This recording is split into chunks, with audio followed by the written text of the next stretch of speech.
Kata Nabi, kalau salatnya ingin sempurna dimulai dari wudu. Yang pokok dalam wudu itu ada 4, sisanya sunnah. Awas, kalau yang 4 ini tidak sempurna maka batal wudunya. 1, faghsilu wujuhakum, basuh wajahnya. Kalau disebutkan wajah dalam bab wudu, itu tidak ada yang lain kecuali bagian tampak muka, gitu ya. Kalau yang punya jenggot, itu termasuk janggutnya di selai-selai. Sifat wudu cuma ada 3. 1, pakai keran. 2, pakai gayung. 3, air yang mengalir. Ya, seperti di sungai ada air mengalir, itu nggak ada masalah. Tapi kalau menggunakan gayung atau semisalnya, Nabi itu diriwayatkan dalam hadis itu sangat menghemat air. Bahkan pernah beliau kemudian berwudu, kalau kita kemudian hitung, itu hanya sejumlah Pak, seaqua gelas Pak, cukup. Atau yang kedua, menggunakan keran ya. Kalau sekarang kita ada keran, contoh ini kerannya. Ya. Kerannya agak tinggi sedikit. Dan kita sesuaikan. Ambil airnya. Misal contoh, ghosala. Ghosala itu bukan ditumpahkan, ambil air, tumpahkan di tempat yang akan dibasuh gini. Yang telunjuk itu kemudian menghapus atau menghilangkan kotoran di sela-sela mata, contoh. Yang jempol menghilangkan kotoran di sela-sela telinga bagian belakang di sini. Ya. Kalau misalnya saya mulai ambil airnya, kemudian saya tumpahkan di sini. Yang telunjuk membersihkan di jari-jari di sini, di sela-sela mata. Yang jempol kemudian membersihkan di sela-sela di bawah telinga sini. Kemudian di selesai. 1. Tahan sebentar ya, ini praktek dulu sebentar. 2. Wa aidiakum ilal marafiq, ini yang sering keliru. Dan tangan sampai siku. Jadi saat kita mengambil air wudu, ambil airnya, tumpahkan dari sini ilal marafiq sampai ke siku, ke sini. Balikan lagi ke depan. Jadi bukan kerannya dibeginikan, sikunya dibeginikan, takut, bukan. Jadi bukan siku diteruskan ke bawah. Yang tepat itu ambil airnya, kemudian basuh dari sini sampai dengan ke sikunya. Hati-hati, ini ada maknanya. Dan jika benar di hadis Muslim, jika orang wudunya benar seperti ini, maka bersamaan dengan jatuhnya air wudu itu, jatuh pula dosa-dosa dan kotoran yang melekat pada anggota tubuhnya. Tidak cukup dengan amin, nanti kita lihat dulu. Tangan selesai pindah kemana? Bukan ke rambut, tapi kepala. Jadi dalam bab wudu yang diusap bukan rambutnya, kepalanya. Itulah keadilan Allah. Kalau yang diusap kepalanya, semua manusia yang hidup pasti punya kepala. Tapi kalau yang diusap rambutnya, ada ketidakadilan, karena tidak semua orang punya kepala, punya rambut. Tuh. Nah sekarang lihat sini. Ketika kita diminta mengusap kepala, bahasanya masaha. Masaha itu begini. Ini saya punten. Bismillah. Ini ya. Ambil airnya, tumpahkan, baru kemudian diusapkan ke kepalanya. Paham ya? Kalau yang ghosala, ambil, tumpahkan di tempat yang akan dibasuh. Tapi kalau masaha, hati-hati, ambil airnya, tumpahkan, baru diusap. Jadi bukan diambil air, tumpahkan di kepala begini. Yang dibasuh kepalanya bukan rambutnya. Jadi kalau ada laki-laki sudah dandan, sisiran, rapi, tiba-tiba keran dibuka, yang diusap cuma rambutnya, ulak. Nah, itu batal wudunya. Tidak sah. Harus diulang.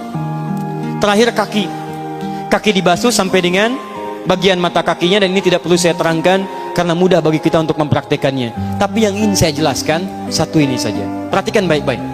Yang 4 ini wajib wudu. Tambahannya sunnah. Niat dimasukkan dalam wajibnya. Lihat sini. Kumur-kumur sunnah. Telinga sunnah. Istinsyak sunnah. Yang 4 ini wajib. Tapi terlepas dari wajib dan sunnahnya, perhatikan baik-baik. Kenapa ini disebut dengan wudu? Dan hebatnya Al-Quran mengistilahkannya dengan toharah. Toharah. Apa itu toharah? Apa itu suci? Toharah. Apa itu toharah? Suci. Apa itu suci? Toharah. Ada toharah, ada nadhafah, itu beda. Kalau nadhafah, bersih luarnya, tapi belum tentu bersih dalamnya. Bisa jadi luarnya bersih tapi dalamnya najis. Misal hewan yang paling najis apa? Yang haram. Misal hewan tadi itu, hewan babi misalnya, misal dibersihkan, dimandikan, disisir sampai bersih. Bersih tidak? Bersih, bersih. Tapi halal tidak? Suci tidak? Tidak. Al-khinziru nadhifun walakinnahu ghairu tahir. Babinya bisa bersih tapi tetap tidak halal, tidak suci dia, tetap haram, tetap najis. Paham? Tapi kalau bersih luarnya dan suci dalamnya, maka kalimatnya berubah dari nadhafah jadi taharah. Taharah. Orangnya disebut dengan tahir. Kalau rajin dikerjakan disebut dengan mutatahhir. Wudu dalam Quran disebut dengan taharah. Seakan-akan memberikan pesan, maaf, orang yang wudu itu bukan hanya bersih fisik luarnya saja. Jadi kalau orang wudunya bersih, bukan cuma wajahnya yang bersih. Kalau wudunya benar, bukan kotoran di tangan saja yang hilang, tapi mohon maaf, fisik dalamnya itu ikut suci. Fungsi tangannya jadi bersih, fungsi wajahnya jadi bagus, fungsi lisannya jadi bagus. Makanya kata Nabi, kalau orang benar wudunya bersamaan dengan air wudu yang menetes, maka tumpahlah kotoran-kotoran di bagian fisik-fisik tubuhnya. Jadi kalau kita benar wudunya kumur-kumur, kukumur, masukkan, keluarkan, bersamaan dengan keluarnya air itu, maka kotoran-kotoran di lisan pun ikut keluar. Tangan dibasuh, bersamaan dengan dibasuhnya tangan, fungsi tangan yang kotor-kotor itu ikut hilang. Hadis Muslim. Makanya orang yang setelah selesai wudu dia berdoa, apa wudunya? Apa doa wudunya? Asyhadu an la ilaha wa asyhadu anna Muhammadan Allahumma minat waj'alni minal, lihat sini, minal mutatahhirin, minat tawabin. Lihat, Bapak Ibu kan baru wudu, tapi kenapa doanya selesai tobat? Allahumma ja'alni minat tawabin. Ya Allah, jadikan saya termasuk orang tobat. Kita kan baru wudu, kenapa doanya baru selesai tobat? Sedangkan tobat itu mengakui kesalahan, menyesali kesalahan, dan berjanji meninggalkan yang salah, mengganti dengan yang baik-baik. Makanya kalau orang wudunya benar itu, begitu dia kumur-kumur, dia ingat kesalahan apa yang dikerjakan oleh lisan ini. Jadi begitu kemudian ditumpahkan airnya, hilang kotorannya. Maaf, yang suka mencela wudu, selesai wudu tidak akan mencela lagi karena tobat dari celaan. Makanya kalau wudu Anda benar, coba ingat-ingat, siapa korban dari lisan Anda yang tajam itu? Apakah ibu Anda yang pernah menangis karena lisan Anda? Apakah ayah Anda yang kecewa karena kalimat-kalimat Anda? Apakah tetangga Anda yang menjauhi Anda karena kata-kata kotor Anda? Kalau tiap hari Anda wudu, tapi kemudian lisan Anda masih kotor juga, ada yang salah. Anda cuma menghabiskan air untuk menghilangkan kotoran di lisan. Itu tanda pertama. Tangan basuh. Makanya orang yang wudunya benar, tangannya tidak akan berbuat yang kotor lagi sampai ke ujung kakinya. Karena itulah ibadah ini disebut dengan wudu, seakar dengan kata dau. Kata para ulama, mereka sebagian mengatakan dau artinya cahaya, dau artinya sinar, dau artinya al-husnu, baik budi pekerti. Kalau orang benar wudunya, bertambah sinar di tangannya, sinar di wajahnya, sinar di lisannya. Apa sinar itu? Di dunia sinar-sinar amaliyah kebaikan, sifat-sifat baik, di akhirat pancaran-pancaran kemuliaan. Satud'a ummati yaumal qiyamati ghurral muhajjalin, akan dipanggil umatku di hari kiamat dengan banyak cahaya melekat di tubuhnya. Tangannya ada cahaya, matanya ada cahaya, wajahnya bercahaya, kakinya bercahaya. Cahaya apa itu? Kata Nabi, min atharil wudu, dari bekas wudunya. Jadi kalau kita benar wudunya, itu kita jadi orang baik. Ada cahaya kebaikan dalam diri kita. Itu yang disebut dengan tawabin. Makanya kalau bapak ibu tiap hari wudu, Allahumma ja'alni minat tawabin, tapi mulut tidak tobat, tangan tidak tobat, kaki tidak tobat, ada yang salah dengan wudunya.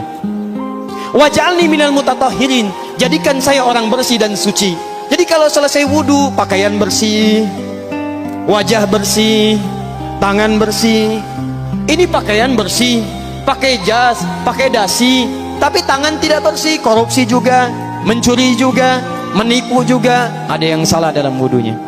Kalau kita bisa mengerjakan wudu ini dengan baik, maka naik status kita. Disebut sebagai, langsung oleh Al-Quran, disebut hamba yang dicintai oleh Allah subhanahu wa ta'ala. Quran surah kedua Al-Baqarah ayat 222. Saya tutup, lihat ayatnya.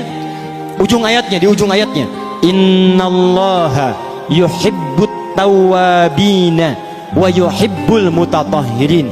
Sungguh Allah akan sangat mencintai orang-orang yang tobat dan orang-orang yang terbiasa untuk bersuci. Kita selesai wudu mengatakan Allahumma ja'alni minat tawabin waj'alni minal mutatahhirin. Dijawab oleh Allah, innallaha yuhibbut tawabin wa yuhibbul mutatahhirin. Karena itulah orang yang rajin wudu adalah orang-orang yang dicintai oleh Allah Subhanahu wa taala.